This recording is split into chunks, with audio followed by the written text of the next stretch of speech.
Bonjour, bonjour à tous. Je suis très heureuse de vous retrouver pour cet enregistrement sur ma chaîne YouTube que vous suivez depuis un petit moment déjà, depuis quelques années, avec mes méditations. J'ai pas fait de nouvelles méditations depuis quelques mois, j'avais un problème technique, j'en suis désolée vraiment. Donc me revoilà. Cette vidéo pour vous expliquer à quoi ça sert de méditer. Peut-être vous vous posez la question, ou peut-être que c'est évident pour vous. Je vais vous exposer en tout cas ici ce que moi j'ai découvert en méditant pendant ces 20 dernières années.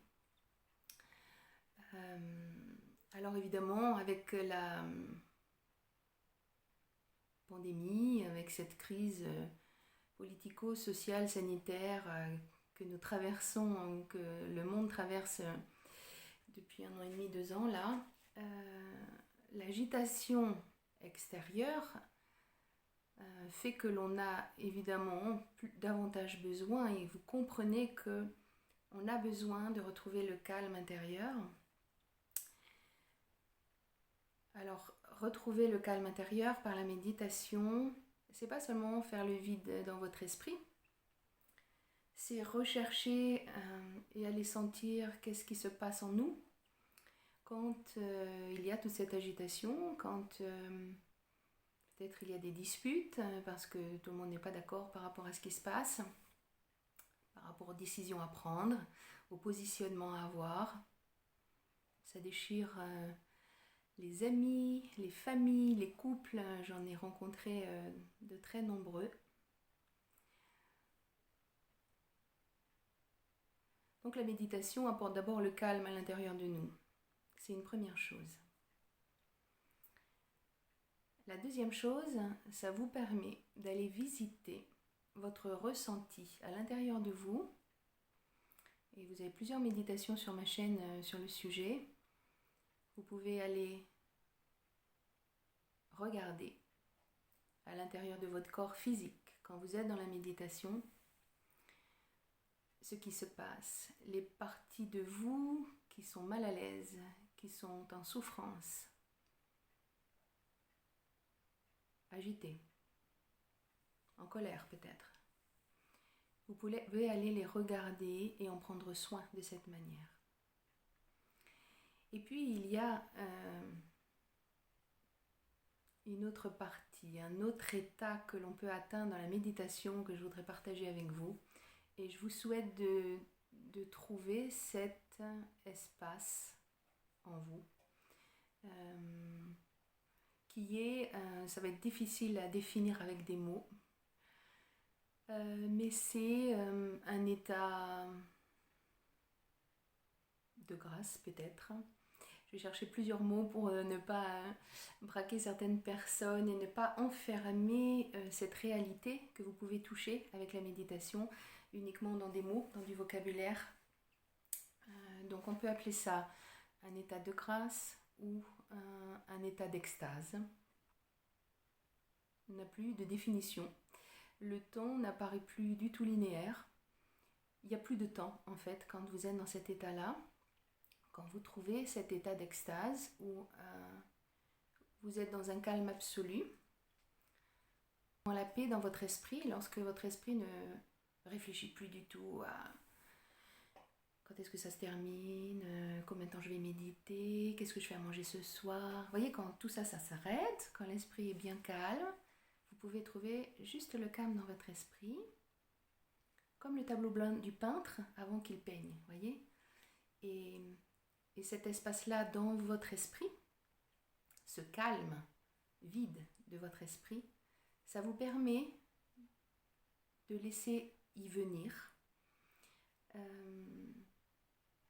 tout, à la fois de la créativité, à la fois des nouvelles idées, de nouveaux projets, des solutions à vos problèmes.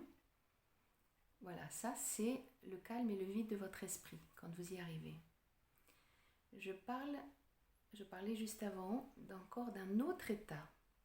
Cet état d'extase, c'est au-delà de l'esprit vide, c'est tout votre corps qui, tout en restant présent, tout votre être plus précisément, corps, âme, esprit, c'est tout votre être qui, tout en étant présent à l'endroit où vous êtes, à la journée que vous venez de vivre, vous êtes présent à tout ça et en même temps, tout votre être est comme dans un nuage éthérique ou bien cristallin. J'essaye de vous donner, ou comme une bulle d'air, ou comme peut-être dans une goutte d'eau aussi, si vous avez déjà essayé de vous visualiser dans une goutte d'eau, ou bien lorsque vous vous visualisez dans un cristal de roche, par exemple, aussi, vous pouvez avoir cette sensation. J'essaie de vous donner plein de comparatifs pour que vous essayiez, si vous n'avez pas encore trouvé cet état, d'imaginer vers quoi ça peut tendre, à quoi ça peut ressembler. C'est très difficile à mettre en mots. J'espère que je vous donne des idées ou des pistes pour vous donner envie de trouver ça, en tout cas, même si dans la méditation on ne recherche rien et on ne recherche pas cet état-là, c'est en ne recherchant rien qu'on le trouve en plus. Cet état, c'est juste la béatitude,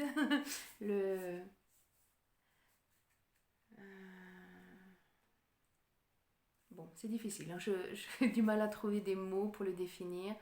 Je vous souhaite vraiment de pratiquer beaucoup. Bien sûr, ce n'est pas la première méditation que vous tenterez que vous trouverez cette extase ou cet état. Mais je le souhaite vraiment à tout le monde. Cette période de troublée, c'est vraiment bénéfique, ça fait beaucoup de bien. C'est aussi, comme je vous ai dit, on peut trouver le calme de l'esprit et le vide dans notre esprit, comme le tableau blanc du peintre qui va pouvoir accueillir une nouvelle œuvre. Votre esprit vide, il peut accueillir alors de nouvelles informations, de nouveaux projets, une créativité débordante. Et je vous souhaite d'aller encore plus loin, de trouver cet état de zénitude, j'ai envie de dire. C'est difficile vraiment de le définir avec des mots, mais cet état où tout votre être, pas seulement votre esprit, tout votre être est comme cristallin ou comme un nuage où le temps s'est arrêté, et je dis bien vous ne prenez aucune substance, hein. C'est naturel, c'est juste par la méditation et vous êtes tout en étant présent à ce qui se passe autour de vous, présent à comment vous êtes, qui vous êtes dans cet état où tout s'arrête, le temps s'arrête, vous respirez. Et j'ai trouvé quelques fois, cet état de grâce, j'aime bien l'appeler comme ça. Je vais vraiment méditer énormément pour le retrouver et le faire durer. Ça, tant que cet état-là, quand vous l'avez trouvé, tout le temps où vous méditez, vous pouvez le garder, vous pouvez rester dans cet état-là. Et je pense, vous n'avez qu'à regarder tous les travaux et expériences que Mathieu Ricard a fait, par exemple, je pense qu'il en parle. Vous pouvez, lorsque tout votre être est dans cet état-là, c'est pas que votre esprit qui en bénéficie, je pense que c'est tout le corps physique qui bénéficie de cet état planant ou de cette paix intérieure, de cette zénitude. J'essaie de vous donner plein de mots pour ne vraiment pas réduire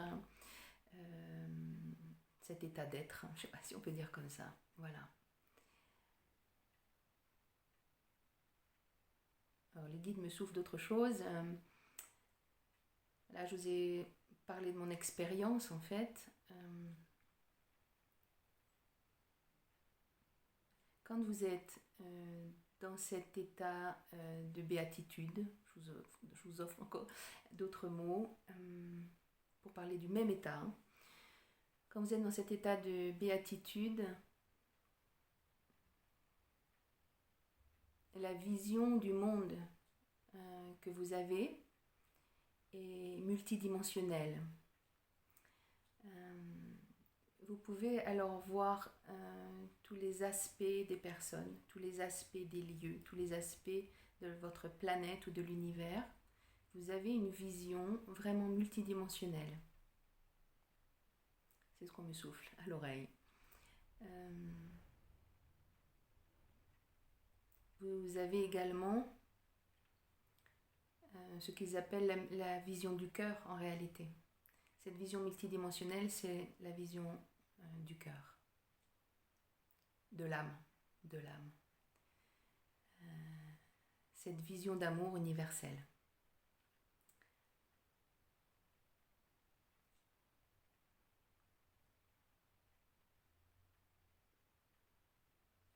Il y a aussi dans ce que vous faites, pensez, entrevoyez dans cet état-là,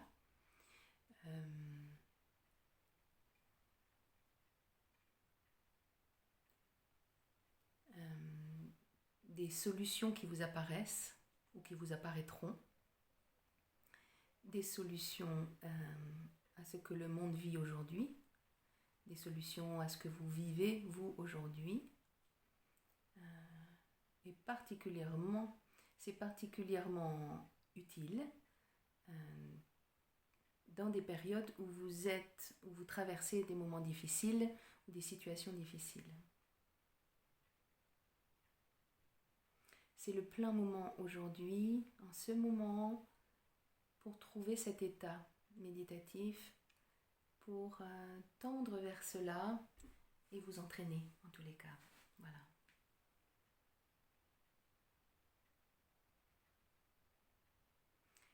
Voilà. Je suis très heureuse d'avoir partagé ça avec vous.